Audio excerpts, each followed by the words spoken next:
मनोज गांधी जी करनाल से। मर जी, आपके चरणों में कोटि कोटि प्रणाम। मर जी, जीवन में कभी किसी का गलत नहीं किया, हमारे पास मौका भी आया गलत करने का, फिर भी नहीं किया, पर लोग अपना समय आते ही अपना रंग दिखा देते हैं, हमारे साथ गलत कर देते हैं। उन्हें हमें जवाब कैसे देना चाहिए? नम्रता पूर्वक गलत ना करते हुए, यदि आप सत्संगी हैं, आप विवेकी हैं, तो आप तो गलत कीजिएगा मत, और आपके साथ जो गलत होता है उसे सह लीजिएगा। आप अच्छा कीजिएगा तो आपकी उन्नति हो जाएगी, लौकिक और पारलौकिक दोनों उन्नति हो जाएगी। सांसारिक उन्नति भी हो जाएगी और भागवतिक उन्नति हो जाएगी। और जो आपको ठग रहे हैं, आपके साथ बेईमानी कर रहे हैं, आपके साथ अपना गलत रूप दिखा रहे हैं, उनका लोक और परलोक दोनों नष्ट हो जाएगा। तो अपने को चाहिए कि जो अपने साथ गलत करे उसके साथ अच्छा व्यवहार करें, क्योंकि हम लोग सत्संगी हैं, हम लोग भागवतिक हैं। तो जैसे किसी ने बहुत गरमबाजी दिखाई दी, गाली दे रहा है, अपमानित कर रहा है, तो शांत होकर वहाँ से निकल जाओ। अगर शांत होकर नहीं निकलते तो आपका भी अहित है और उसका भी अहित है। आप लड़ गए, मारपीट हुई, पुलिस में मुकदमा चला, फिर जीवन बर्बाद हो गया। और अगर थोड़ा झुक के चले गए तो उसको ऐसा ऐसा तमाचा मारेंगे ठाकुर जी ना कि वो सारी रंगबाजी हिरा जाएगी। जब शरीर स्वस्थ होता है, जेब में रुपया होता है, मनमानी भोग होता है, तो लगता है कौन भगवान। फिर उसका जब तमाचा पड़ता है तो आवाज नहीं होती उसके तमाचे में आवाज नहीं होती, लेकिन ऐसा मार मारते कि फिर पूछो मत। अच्छे अच्छे ऐसे हो जाते, अच्छे अच्छे।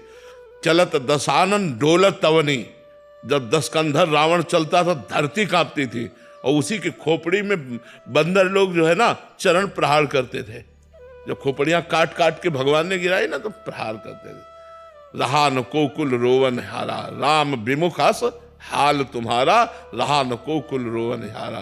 तो रहे न रावण सम अभिमानी, हिरणा कश्यप सम वरदानी, खान विभव की खान जगत में कुछ दिन के मेहमान, भजले श्री भगवान जगत में कुछ दिन के मेहमान। तो हमें लगता है जो ज्यादा गर्व करे उसके सामने थोड़ा झुक के निकल जाओ। है कठिन काम, मतलब इतना हम थोड़ी, वो एक अभिमान आता ना, लेकिन उसी को संभाल लो, वो अपने आप ऐसे ठिकाने पे चोट लगे कि वो अपने आप ठीक हो जाएगा। उमा क्षमा श्राप होते भारी, श्राप से भी बुरा परिणाम होता है क्षमा कर देना। जाओ, तुम्हें क्षमा किया, कुछ नहीं कहेंगे।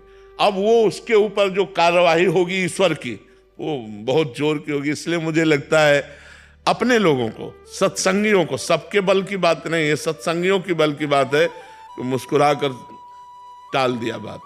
अब वो बात जो फलीभूत होगी तो वो उसके ऊपर होगी, आपका तो मंगल हो जाएगा। पर है कठिन बात है जब हमें कोई गाली दे रहा हो और हम वहां से निकल जाए चुपचाप।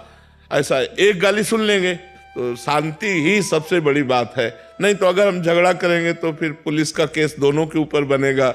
तो हमें लगता है अपने परेशानी को बचाने के लिए, अपने को उन्नतिशील करने के लिए हर जगह से अपने को बचाना चाहिए। साक्षी मिश्रा जी इंदौर से। राधे राधे महाराज जी, आपके चरणों में कोटि कोटि प्रणाम।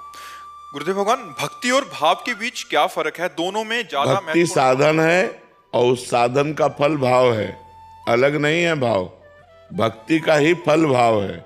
जब भाव आ जाता है तो भगवान की प्राप्ति के नजदीक होता है।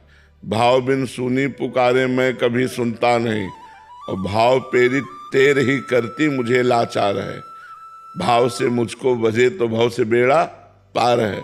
भाव आ गया तो फिर क्या है? भक्ति का साधन है, भक्ति साधन है, और भक्ति का फल है ये भाव। भाव आ गया तो भाव में डूबा हुआ जब भगवान को पुकारता है या भगवान को भोग लगाता है या भगवान की जो भी सेवा करता है वो प्रेममयी सेवा होती है।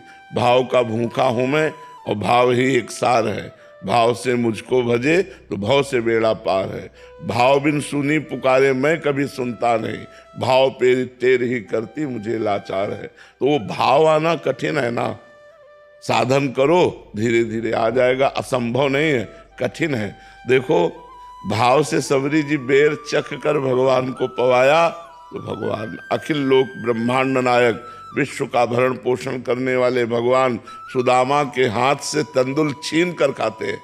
रबड़ी रसगुल्ला वो थोड़ी है, तंदुल है जो कोई नहीं चबाना चाहेगा, वो छीन कर खाते हैं। विदुरानी के हाथ से छिलका खाते हैं। ये क्या है? भाव। ये है भाव। वो भाव में उनको होश ही नहीं, गूदा फेंक देती, छिलका मुंह में लगा देती। भगवान छिलका बड़े भाव से पा रहे हैं विदुरानी जी के केले का छिलका। तो भाव एक बहुत बड़ी वस्तु है। भाव मिल गया तो भगवान मिल गए। भाव भक्ति से आता है। जब हम नवधा भक्ति करते हैं तब भगवान का भाव आता है। महाराज जी, इनका ही प्रश्न है कि श्री जी की सेवा करते समय मन का समर्पण और संवेदनशीलता कैसे बनाए रखें? जब हम नाम जप करेंगे, वाणी जी का गायन करेंगे तो श्री जी से अपनापन हो जाएगा। देखो, एक पड़ोसी के बच्चे को दूध पिलाना और एक अपने बच्चे को दूध पिलाना, अंतर हो जाएगा? नहीं, अंतर हो जाएगा। पड़ोसी के बच्चे में है कि, लेकिन अपने बच्चा, अपना बच्चा, तो ऐसे ही भगवान को भगवान मानकर सेवा करना और भगवान को अपना मानकर सेवा करना, अंतर पड़ जाएगा। आपके मन में जैसे भगवान को जब अपना मान लिया जाता है, तो एक दिन कृष्णदास जी महाराज वल्लभाचार्य जी के शिष्य हैं, बाजार में जा रहे थे, गरम गरम जलेबी बन रही थी। कहा यार ये तो ठाकुर जी के लिए बढ़िया रहे। आंख मूंदा और भाव से, तो वहाँ ठाकुर जी जलेबी पाने लगे। भाव से भेजा ना, भाव से, जलेबी खरीदी नहीं, केवल आंख मूंद कर भाव से, अरे तो ठाकुर जी के लायक गरम गरम जलेबी बढ़िया, ठाकुर जी पाने लगे। हमारा भाव बन जाए ठाकुर जी के प्रति अपना, कि मेरे ठाकुर जी, मेरे प्रियालाल, तो फिर जो सेवा होगी वो बड़ी सुंदर होगी। अब ये अपनापन नहीं हुआ ना। अब जैसे आप तो पाओ हलवा और चाय और रबड़ी और ठाकुर जी के आगे रख दो चिरौरी, तो फिर भाव क्या रह गया ठाकुर जी का। दुकानों में पूछते हैं सुपारी अपने लिए लोगे कि ठाकुर जी के लिए? अपने लिए तो फिर वो अलग दी जाएगी। तो ऐसा करोगे तो फिर ठाकुर जी भी बहुत चतुर शिरोमणि है वो फिर जल्दी पकड़ में नहीं आते।